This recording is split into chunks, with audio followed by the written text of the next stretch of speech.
Andrew DiCecco, my buddy, my road trip partner to Glendale next week. How excited for you, my man? Yeah, man. I just want Tuesday to get here, dude, so we can get out there and start the coverage. Yeah, I can't wait, man. I think it's starting to hit. Like I need that like little break before we actually get into it. But Julian Love, for some reason, decided to get my vitriol going, get my juices flowing. I had to tweet so many stats on how the Eagles have owned the Giants over the past 2 decades that, I mean, come on, your franchise is 13-34 against the Eagles since the Giants beat them in that 2000 playoff game. And you actually have the audacity to say Nick Sirianni has a free ride.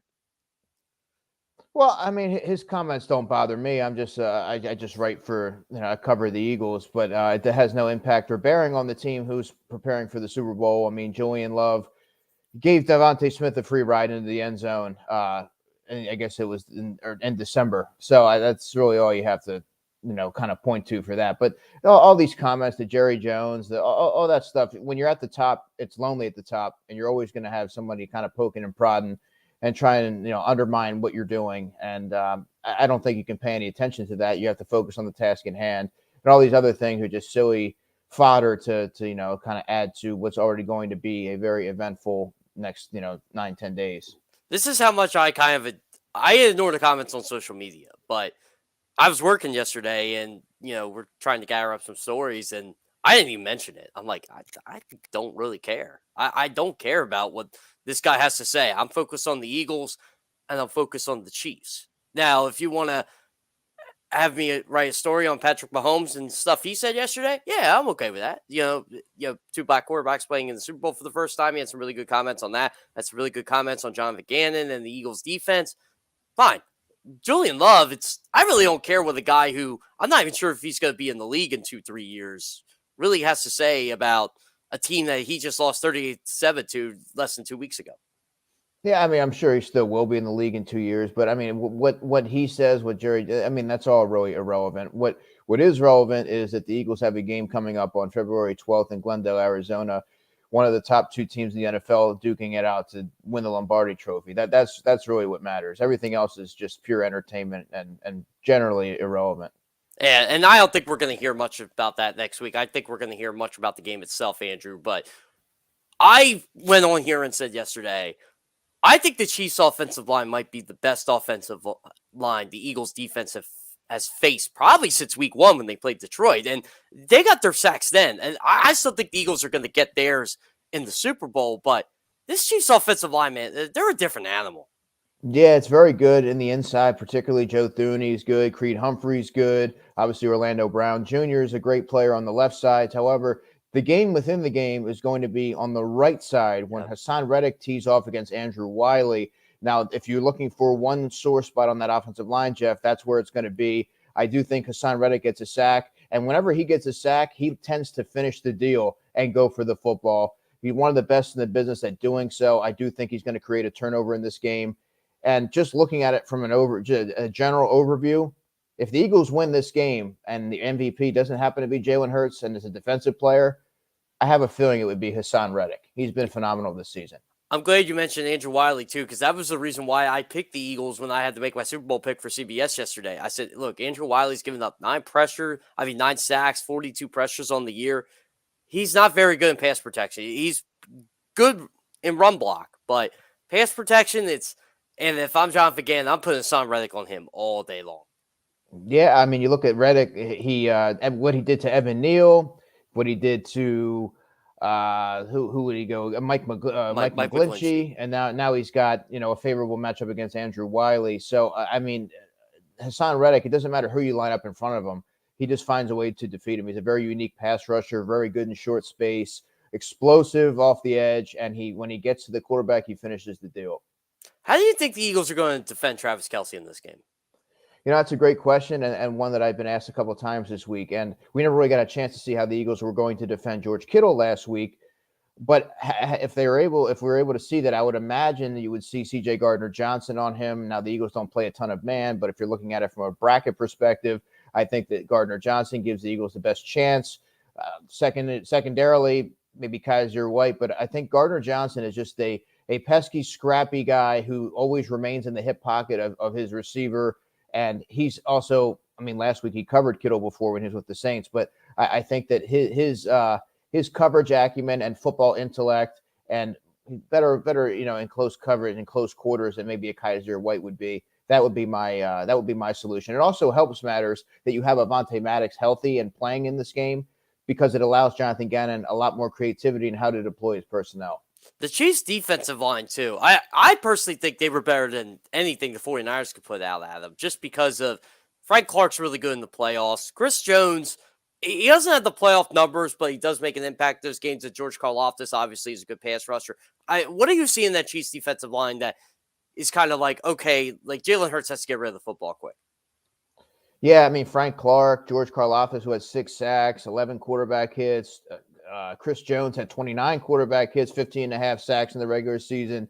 These are all difference makers, Jeff, and I really am interested to see. I mean, I'm somebody that's enamored with offensive line play, particularly along the inside and in the interior, where everything is magnified and it's a very physical mano-a-mano matchup. And I want to see how Landon Dickerson, Jason Kelsey, and Isaac Seumalo are going to be able to sort of team up and stave off someone with the impact of Chris Jones and the impact that he can have in the game. Very disruptive player.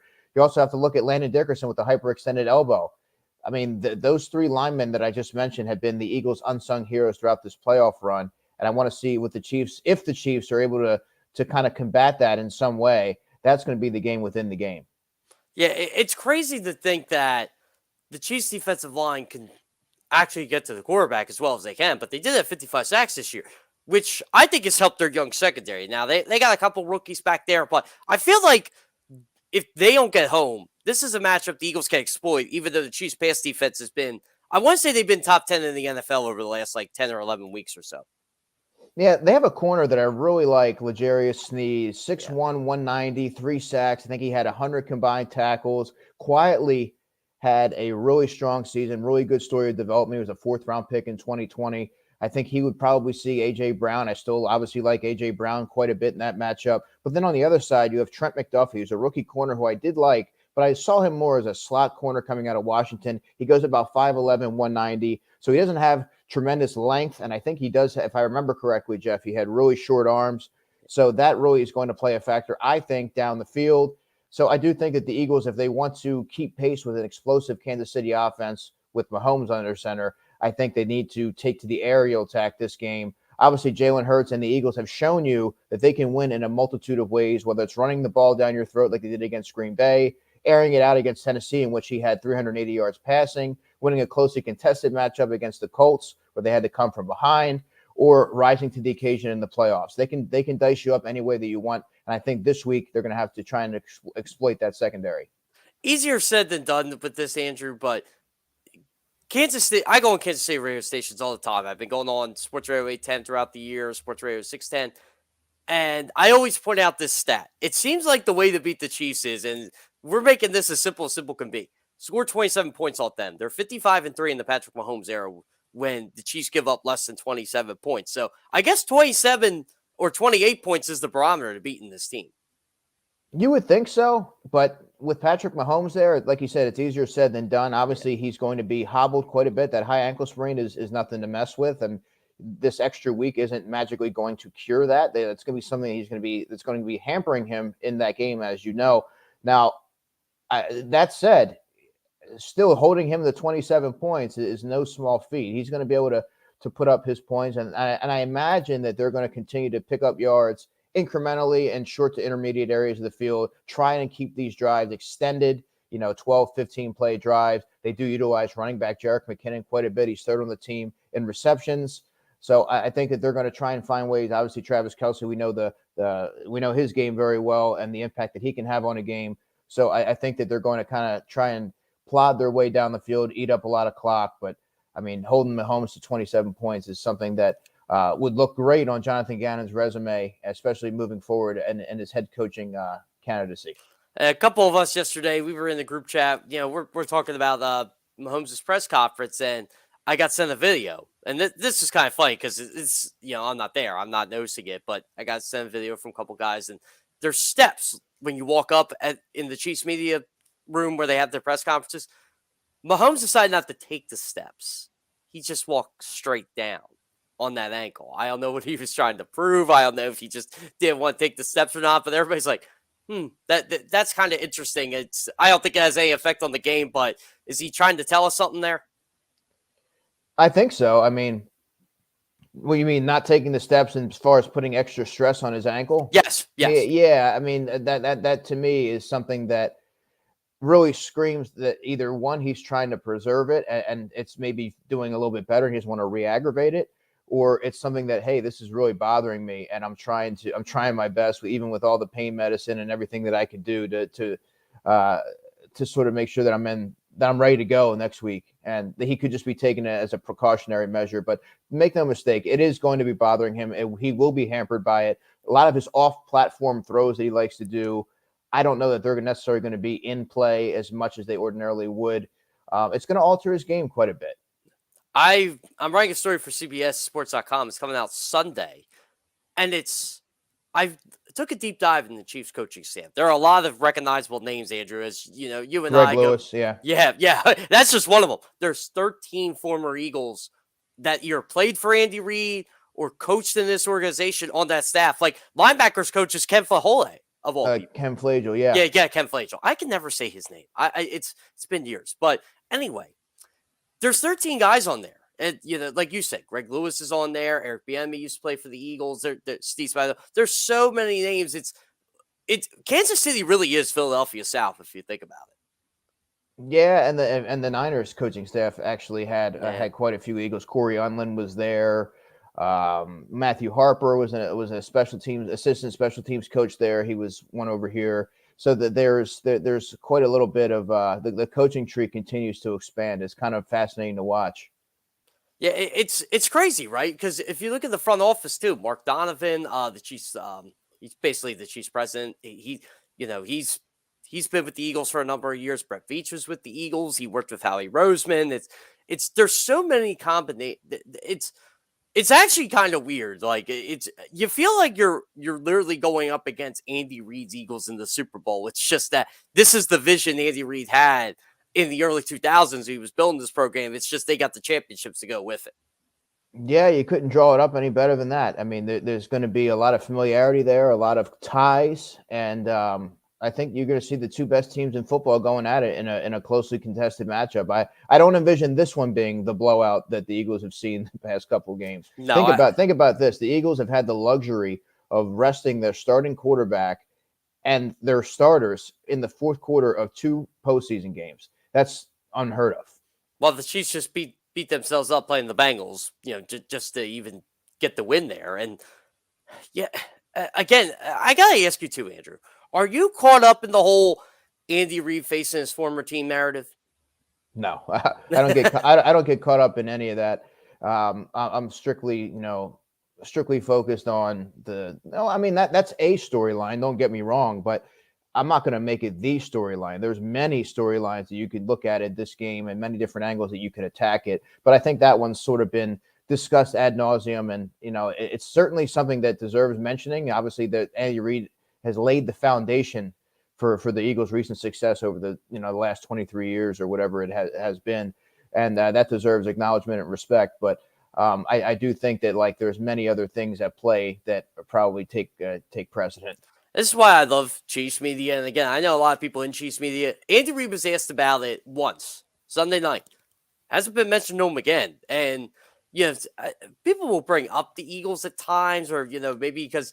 But I think someone mentioned to him, he fired Nick Sirianni. He said, that's part of the business, though. I mean, everybody's trying to, Nick's going to take a grudge off that. I'm like, I don't think Nick's taking a grudge on that at all. It actually helped his career, I don't even think that's on his radar. Yeah, exactly. I know Kyle Brandt was making a big deal about that on Good Morning Football. I'm like, dude, no, that's not a thing. And I'm sure if you would ask Nick, he would say the same thing. It's, was he asked that this week, Andrew? I haven't checked that.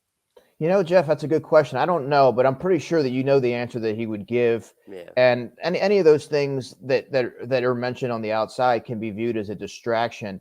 And I think right now the Eagles are really, centrally focused on their mission, taking things one step at a time. It always sounds like coaches speak and players speak, but that really is what they've been abiding by all season long. and they're not really focused on the outside noise. They're really focused on what they've been building together since training camp, really, and trying to hone in on what's gotten them to this point, and hopefully that carries over into the Glendale. There's one thing I really like about this football team, and you and I have talked about this in plenty of conversations before. Jalen Hurts. It's just the way he's gravitating himself toward this moment. Like, you and I remember Donovan going in the Super Bowl 39. Mm-hmm. You could tell there was so much pressure on him, not just to win the Super Bowl for Philly because he finally got there, but to be the second black quarterback to win. Like, he put so much pressure on himself to deliver that championship. And with Terrell Owens coming back, and I just think it got to him. Like, Donovan always kind of rattled early in big games, like where it was fumbling a snap or whatever it was. Nick Foles, he had that cool, calm demeanor. I don't think he cared. I just think Nick was like, okay, but he still didn't have the talent of Jalen Hurts. Now you're getting the talent with the charisma and these big game moments. It just feels like with Jalen Hurts in that locker room and the way Jalen Hurts is conducting himself already, he's been in this environment before. He kind of knows what's coming. Yeah, and you're exactly spot on with what you said about Donovan. For all the great that he's done in the regular season, in the postseason, he just seemed to get rattled at the most inopportune times. But not every player is wired the same. And I think when you look at Jalen Hurts, his poise and his steadfast approach to how he goes about his business is remarkable, right? And especially for someone that age. His ability to block out everything else and focus on winning. That's all he cares about. If he throws for 115 yards or he rushes for 115 yards, he doesn't care. He'll do whatever it takes to win. He's gotten an entire locker room to buy in. Players 1 through 53 follow this guy. They believe in what he's doing. They believe in the work that he's putting in and his dedication and commitment to winning and to giving their all for them. And to me, that right there is worth its weight in gold. And that's what makes this team so special, right? Because of the connectivity. That's one of Nick Sirianni's core values, and I think Jalen Hurts embodies that. Yeah, perfect example of Jalen Hurts. So, as you remember, Week 18, I believe you were talking to James Bradbury or around when I was talking to him, and I mentioned, you guys are getting Jalen Hurts. How did it feel to get Jalen Hurts back today? And he didn't give me like an answer, but the smile said it all. It's like, yeah, we got our guy. He gives him a little extra juice, man. He gets guys to believe. Yeah, and that's one thing I love about him. And this team obviously goes by the personality of their head coach, the personality of their quarterback, and that's why I think I got so upset with Julian Love yesterday. It's like, dude, you have no idea. Like, Nick Sirianni, he's not a delegator. It's not like you and I can coach the Eagles to the Super Bowl. No, I mean, look, and I made this analogy yesterday that, Howie Roseman is essentially providing the ingredients, and the coaching staff is essentially the chef, and it's up to them to make the most out of those ingredients. But how many times have we seen teams stockpile talent in the offseason and it doesn't necessarily correlate to regular season success or postseason success? The coaching staff has to have everyone gel together as a team, how to put these guys in position to be successful, find a way to resonate with the entire locker room. It's a collective effort here to get the Eagles to where they are. So to totally dismiss what the coaching staff has done with the talent that Howie Roseman has provided is totally an irresponsible comment, because there's so many different dynamics and so many moving parts that has made the Eagles so special. And a lot of it has to do with the coaching. I thought this was pretty cool this week. I'm fortunate enough, I get 2-3 times a year to sit with Tony Romo, and we just talk shop, we talk football. And when we were on the record, what Romo said about the Eagles offense really it was like, whoa, okay. Like, he basically compared what the Eagles are doing this year offensively. You can't beat it this year. And he didn't go greatest shirt. He didn't mention any past offenses, but he said, every 15, 20 years you get an offense where you're not going to beat it during the season. You're going to need a whole offseason to prepare for it, to study it. And he said, you're going to need 2 or 3 times to face this team to actually kind of get a stranglehold. And he said, and there was a team that had 3 times and they couldn't do it. So it's basically like, are we really thinking like the Eagles offense is going to be remembered just by the way they've been dominating opponents in different ways this year? Like the greatest show on turf Rams and, excellent, like Bill Walsh's West Coast offenses? Yeah, that's sort of what I was going to equate it to, the greatest show on turf. I mean, how that would talk about a juggernaut, right? And that's what the Eagles are right now. You can try and take away AJ Brown, but Devontae Smith can beat you. You can try and take away Miles Sanders and Devontae Smith, but then you still have to worry about Dallas Goedert, and you have to worry about AJ Brown, and you also may have to worry about the occasional Quez Watkins deep shot. Like, they just have so many different ways that they can beat you. Oh, and by the way, you still have to worry about the quarterback and count for him taking off and creating yards with his legs. So the Eagles can win in a back alley brawl, or they can win in convincing fashion. It doesn't matter. They've won in a multitude of ways this season, and I think that's what makes them so deadly and lethal, and a team that nobody wanted to face because of their battle tested scheduling and everything that they've gone through this season. Another fun part of the Romo conversation was, I asked him, what do you think was the biggest acquisition of the Eagles all season, to be honest? And he's like, you can go three of them. You can go James Bradbury, you can go Hassan Reddick. But he went with A.J. Brown just because of what he was able to do for Jalen Hurts and how he made that offense. So he said, A.J. Brown and Devonta Smith should not be getting the one-on-one matchups. They should be getting the normal offense. But that's because of the Eagles scheme. That's because of Nick Sirianni and Shane Steichen and how they're able to set that up. And he said, look, A.J. Brown's going to have a number of just big years for them just because of the way that offense is set with that quarterback skill set. Yeah, you could certainly say A.J. Brown, and I'll get to him in a second. I would probably say Hassan Reddick for the impact that he's had in games. He's actually won them games. He's shifted momentum drastically, and I just think what he's been able to do. I mean, it's a crime to me that he's not certainly a candidate for finalist of Defensive Player of the Year. I voted for him as Defensive Player of the Year for PFWA, and I think that he deserves a place at the table. But nevertheless, A.J. Brown getting a big body pass catcher outside of Dallas Goedert, they didn't have that last year, and it really it shortens the window for quarterbacks. They almost have to be perfect in their passes, and they're not able to wall off defenders, and you have to always be mindful of where those guys are. And I think having another red zone weapon and another weapon that you're familiar with that can take advantage of yards after the catch, it just alleviates so much pressure from a young quarterback. Obviously, they tend to lean on the tight ends like they leaned on Dallas Goedert, but I think having someone like A.J. Brown has helped Jalen Hurts take his game to another level. The Eagles running game, too. I feel like they can have – the Chiefs have only allowed 12 rushing touchdowns this year, and obviously we know the Eagles have had 39, but the Chiefs give up a lot of yards per carry. I feel like the Super Bowl – if the Eagles really want to go to a ground and pound game to kind of contain the Chiefs pass rush, they can do it pretty easily. Yeah, for some reason, this game screams Kenny Gainwell to me. I think that Kenny Gainwell is going to have a pretty big game, very explosive when he's been in. Obviously, he's fresh. He's a player that I thought was going to have a larger role this season, but obviously that wasn't to be. But down the stretch, when it's mattered most, they've called his number, and he looks like he's ready for the moment. And I do think that you're going to see them probably implement a three-headed rushing attack in this game, not solely dependent on Miles Sanders to take on the lion's share of the carries. I think you might see a three-headed rushing attack like the Corral Buckhalter, Deuce Staley, Brian Westbrook days of back in like 2003, because all three of these running backs offer a diversified skill set and put different unique stresses on defenses that you have to account for. So I think that you may see them deployed strategically, and I do think that you're going to see them try and take advantage of a vulnerable Chiefs running game.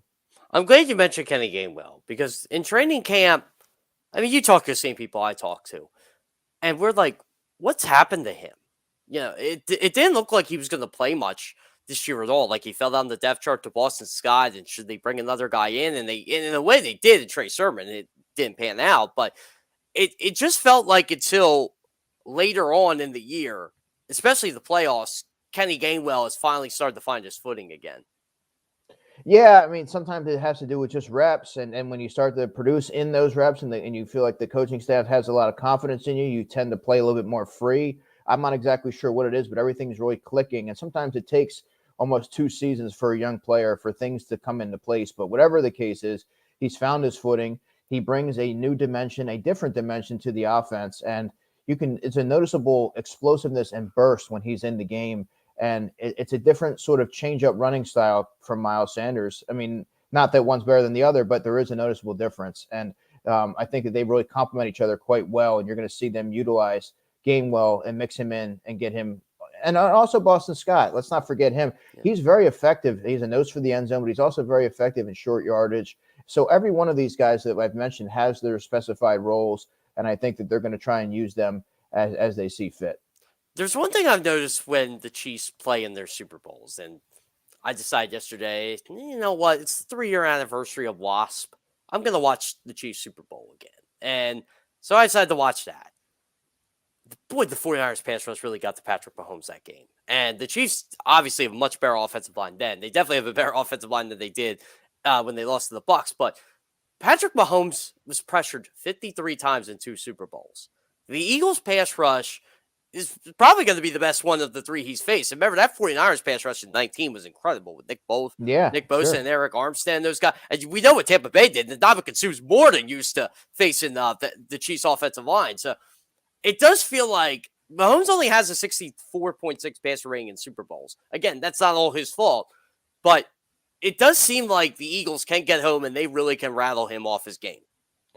I think so, and I also think another layer to that, and you're right in your assessment, is that there's no Tyreek Hill. Yeah. There's Travis Kelce, and there's sort of just a conglomerate of receivers, whether it be Juju Smith-Schuster, who I think he only had 933 yards receiving this year. MVS is someone that is their deep shot guy, but he's not a volume receiver, and certainly not a go-to guy. Then you have Hardman. He's more of a gadget player, explosive athlete, good after the catch, but they don't have a lot of guys that can take pressure off of Mahomes. So he tends to hold the ball a little bit longer than you ordinarily would, rather than having Tyreek Hill dictate coverage and put stresses on the secondary and have the defense play them a little bit more cautiously. So I think that it's going to open up the floodgates for the Eagles defensive line to wreak havoc and wreck shop in this matchup. And I do think that Hassan Reddick's going to be an enormous factor, but I also think up the middle, you might see someone like a Javon Hargrave and Fletcher Cox really, establish their presence. And you mentioned Ndamukong Suh, Linval Joseph. Those are 2 guys that don't necessarily show up in the stat sheet every week, but best believe they do make an impact. Whether it's pushing the pocket, opening things up for other players, stopping the run, those guys have been a tremendous addition. And I think that they sort of all just work together, and they're all coming in fresh. And that's really tough to contend with when you have a second and third line that are coming in and coming after you like they do. I've been saying all year with the Chiefs wide receiver core, even though they lost Tyreek Hill, I thought they were deeper at wide receiver because they had Juju, because Mecole Hardman was around. Marcus Valdes-Scantling is what he is, but it's better than the Byron Pringle, the Marcus Robinson number 2 wide receiver duo they were trying to put out last year. They were so dependent on Hill and Kelce. And talking to people in the Chiefs, they were saying, and Terry Romo said this too, Mahomes is definitely more cerebral than he was in that last Super Bowl. He relied on his athleticism and, kind of his ability to escape and make plays with his arm. Now it's, okay, I'm Patrick Mahomes. I can get rid of the ball quick. I can do this. I can do that. Like, I can read the defenses better. I can see and you could tell in that Jacksonville game with the high ankle sprain and in against Cincinnati, it's, okay, Patrick Mahomes ain't just beating you because he's Patrick Mahomes and he's the most talented player on the field. He's beating you like he's playing like the mind games of a quarterback. And I mean, it is fun to watch when you're seeing him put this all together now. Yeah, and like I said, I do like the Eagles' chances this game, especially with him being hobbled. I mean, if you think of it last year in terms of that, you're having an elite speed receiver in Tyreek Hill, an elite tight end. Mecole Hardman was still there, and Mahomes was healthy. So I think that when you're comparing the two, I think right now the Eagles have to feel a little bit better. Obviously, it's still Patrick Mahomes on the opposing sideline, so they're going to have to be ready for that. But I think that I think it's going to be really interesting to see how it plays out, Jeff. I mean, it's the Chiefs Eagles, and there's a lot at stake here, and we'll see how it goes. Did you feel we're getting the 2 best teams that in football all year playing in this game? I do. I really do. I think when you look at sustained success, we've seen teams really peak in October and November. Buffalo Bills. We've seen a number of teams just not be able to sustain that. These 2 teams were steady throughout the season. And when you look at it like that, that's the ultimate qualifier for me as far as the 2 powerhouses. We're going to get the best game of the season on Sunday. That's not always the case in the Super Bowl, but this is certainly the case this week. And I'm really excited. It should be some early fireworks. What are you looking for when you get out to Glendale? As far as matchup or Anything, Andrew, anything that's on your mind. What are you looking forward to when you go out there? Good food. Yeah, just doing my thing, man. Just taking in the experience. It's not everybody gets to do this, and it's I'm really excited. I'm going to maximize the opportunity. It's definitely going to be way better in Minnesota. I'll tell you that much. Even though we will be laying over in Minnesota for about 56 minutes. Yes, sir. Yeah. Oh man, I'm not looking forward to that. By the way, we're not going to have any time to walk around there. We'll be going right to our terminal. I'm just going to say, just get me on the plane to get me to Glendale at that point. All that is to me is a glorified rest stop. Yeah. All right, Andrew DiCecco, always a pleasure having you on, my man. And I will see you, I guess, Tuesday morning before 6 a.m., obviously, because that's when we leave. Yeah, well, we'll talk, man. We'll plan it out. All right, sounds good, buddy. I'll talk to you. Have a good day, man. Yep. All right. Andrew